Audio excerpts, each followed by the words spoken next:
જામનગર મહાનગરપાલિકાની જન્મ મરણ શાખાની કામગીરી સામે વિપક્ષે ગંભીર સવાલો ઉઠાવ્યા છે। વિપક્ષના આક્ષેપ મુજબ જન્મ મરણ શાખામાં 5000થી વધુ અરજીઓ પેન્ડિંગ પડી છે, જેના કારણે લોકોને ભારે હાલાકીનો સામનો કરવો પડી રહ્યો છે।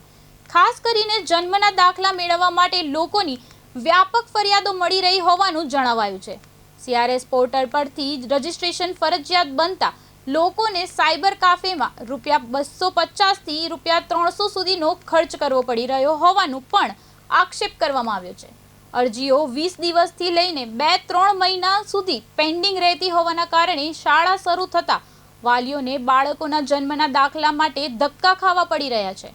આધાર કાર્ડ અપડેટ સહિતના કામોમાં પણ વિલંબ થતો હોવાનો દાવો કરવામાં આવ્યો છે। વિપક્ષે કોર્પોરેશનમાં CRS સેન્ટર શરૂ કરવાની માંગ સાથે કમિશનરને લેખિત રજૂઆત કરી પેન્ડિંગ અરજીઓનો તાત્કાલિક નિકાલ લાવવા માંગણી કરી છે।